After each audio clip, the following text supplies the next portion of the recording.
Olá, amigos! Olá, amigas! Que a graça e a paz de nosso Senhor e Salvador Jesus Cristo esteja com você nesse momento, nessa hora, né? Que esse programa, né, o Café com Noronha, ele possa estar entrando na sua casa, no seu lar, na sua empresa, onde você estiver.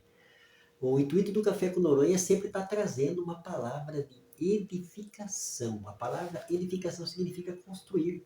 Que essa palavra possa construir, né, assim, um relacionamento, uma nova perspectiva, assim, um novo caminho, um novo horizonte na sua vida.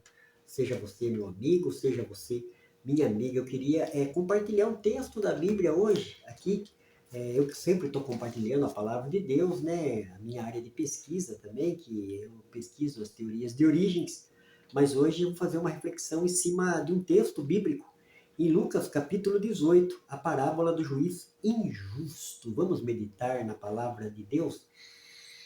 Tá um cheirinho de café, eu fiz café pro Rafael quase agora, nossa, tá um cheiro maravilhoso. Oh, benção. Eu gosto de café, do idolatro café, mas gosto, né? O cafezinho traz aquele ambiente, aquele contexto, né? Aquele momento, seja no sofá da sala, seja numa cozinha, seja numa sala de estar, seja numa varanda, onde você estiver, no sítio, na chácara, não, como é gostoso o cafezinho, né? Por isso que eu coloquei o nome do programa Café, porque eu gosto de café, né? Assim, e o que ele envolve de amizades, né? E a gente poder falar, tá compartilhando a palavra de Deus é algo maravilhoso. A parábola do juiz injusto diz assim, o texto é Lucas capítulo 18, do versículo 1 ao versículo 8. Jesus também lhe contou uma parábola sobre o dever de orar sempre e nunca desanimar. Em uma cidade havia um juiz que não temia Deus nem respeitava os homens. Na mesma cidade também havia uma viúva que sempre lhe pedia: faz-me justiça contra o meu adversário. E por algum tempo ele não queria atendê-la, mas depois disse consigo mesmo: ainda que eu não tema a Deus, nem respeite os homens, como esta viúva está me incomodando, vou fazer-lhe justiça, para que ela não venha mais me perturbar. E o Senhor prosseguiu: ouvi o que esse juiz injusto diz. E Deus não fará justiça aos seus escolhidos que dia e noite clamam a Ele, mesmo que pareça demorando em responder a uma pergunta.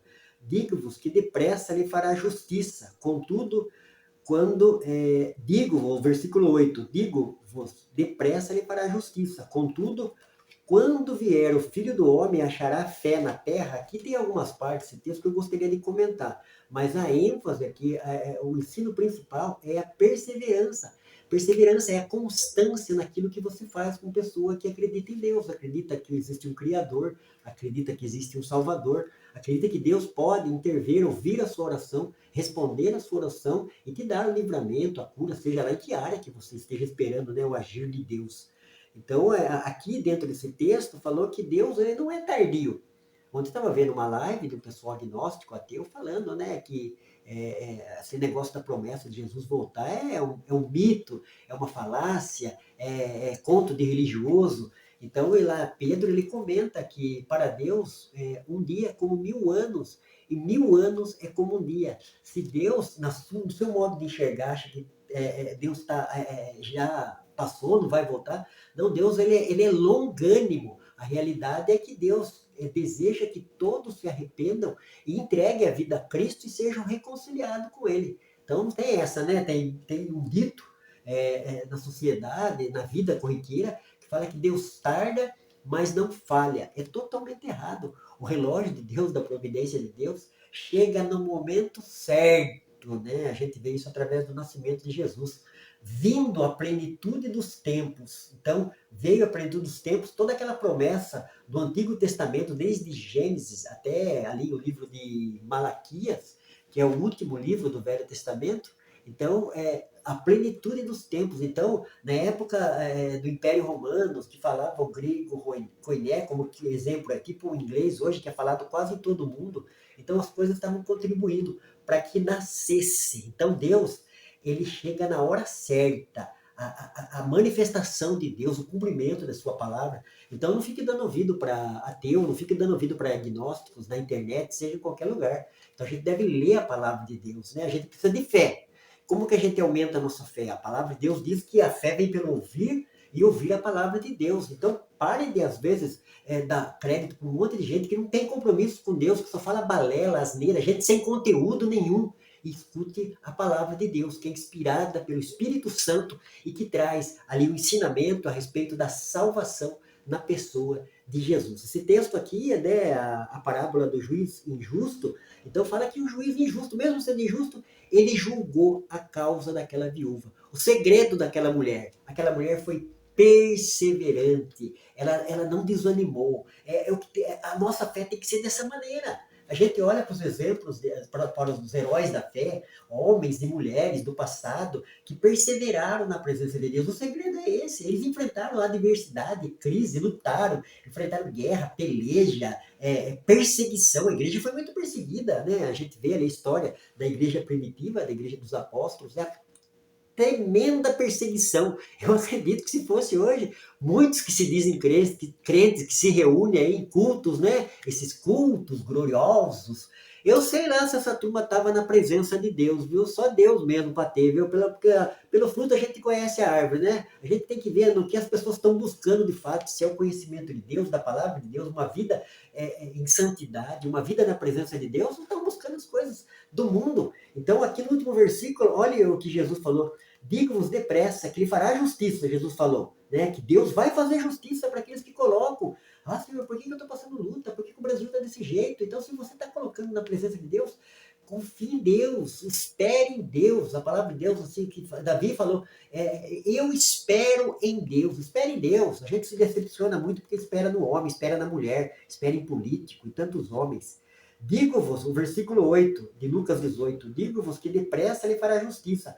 Contudo, quando vier o Filho do Homem, achará fé na terra? A Bíblia fala que se não fosse abreviado a volta de Jesus, nenhuma carne se salvaria.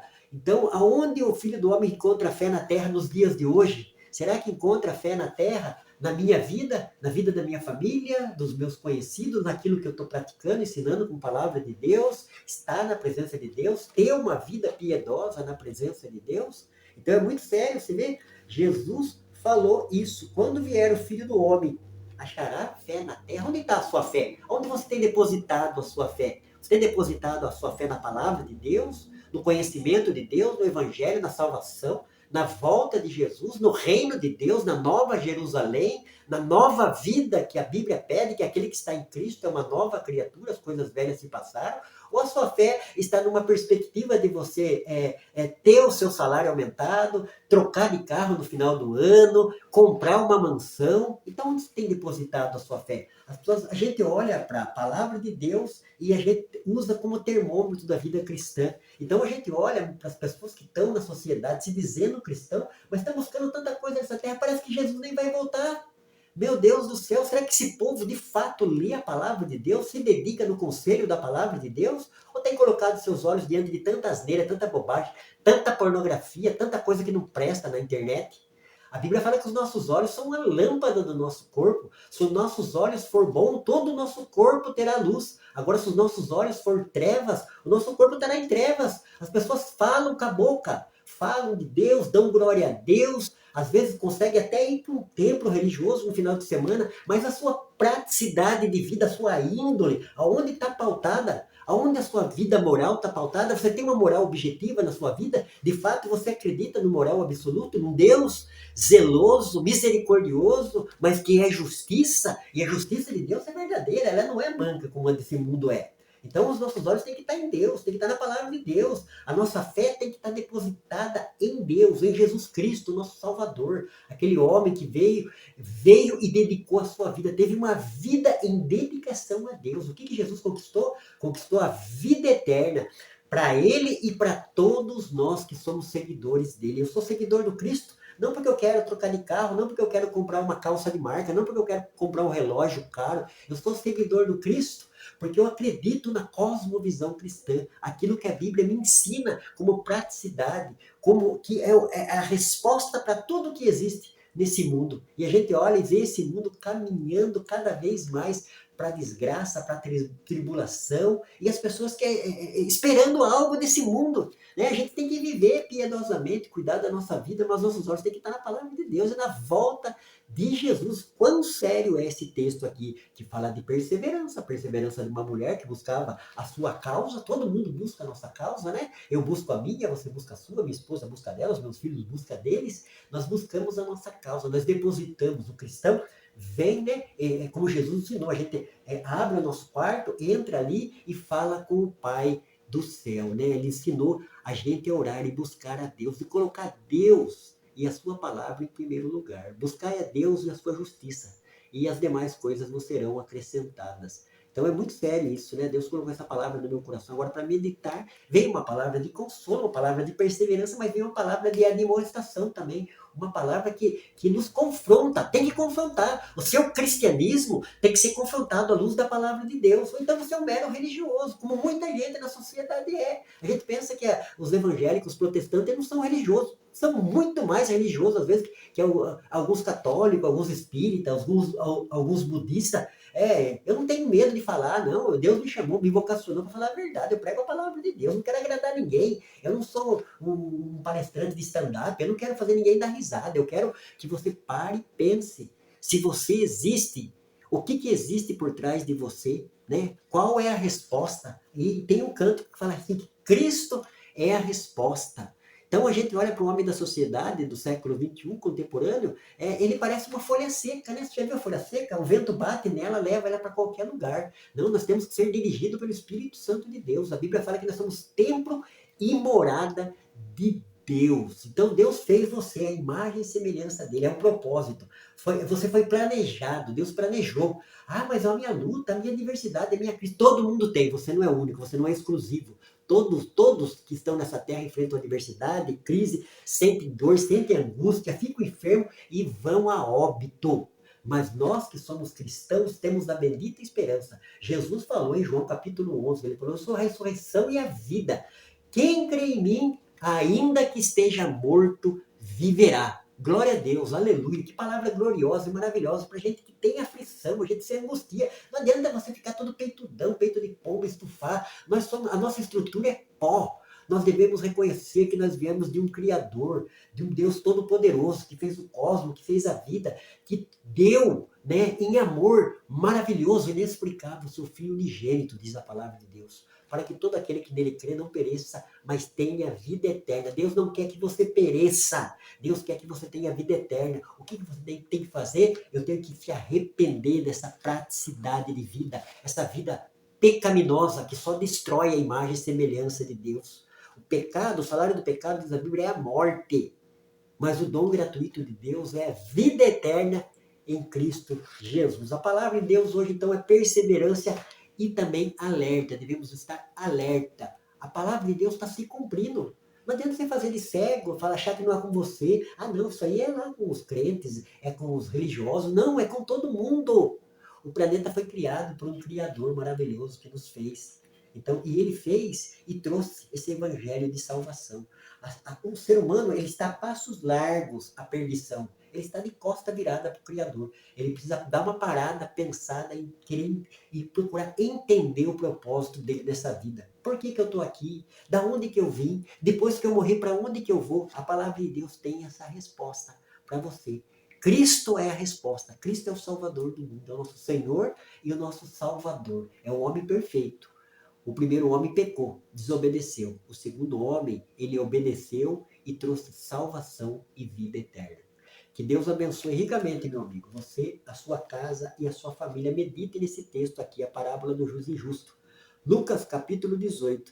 Jesus também lhe contou uma parábola sobre o dever de orar sempre e nunca desanimar. Dever. Orar é dever, né? Os crentaiados, será que estão orando, buscando a Deus? Ou que nem como que é? O Zé dos Capé, aquele desenho tem... Não, a gente deve falar, eu estou falando com vocês aqui, eu sei muito bem o que eu estou falando, eu li na palavra de Deus, o Espírito Santo está me conduzindo a trazer essa palavra. Então, quando você se colocar em oração na presença de Deus, reconheça que você é pecador, e que você está falando com Deus onipotente, onisciente, onipresente, que pode ouvir as suas orações, Jesus falou aqui que é dever de orar sempre e nunca desanimar. Não deixe o desânimo tomar conta da sua vida, meu amigo, minha amiga, e continue tomando café com Noronha toda quarta e todo domingo aqui nas redes sociais. Deus abençoe, fique com Deus, um beijo no coração do Jefferson Noronha para você, meu amigo e minha amiga.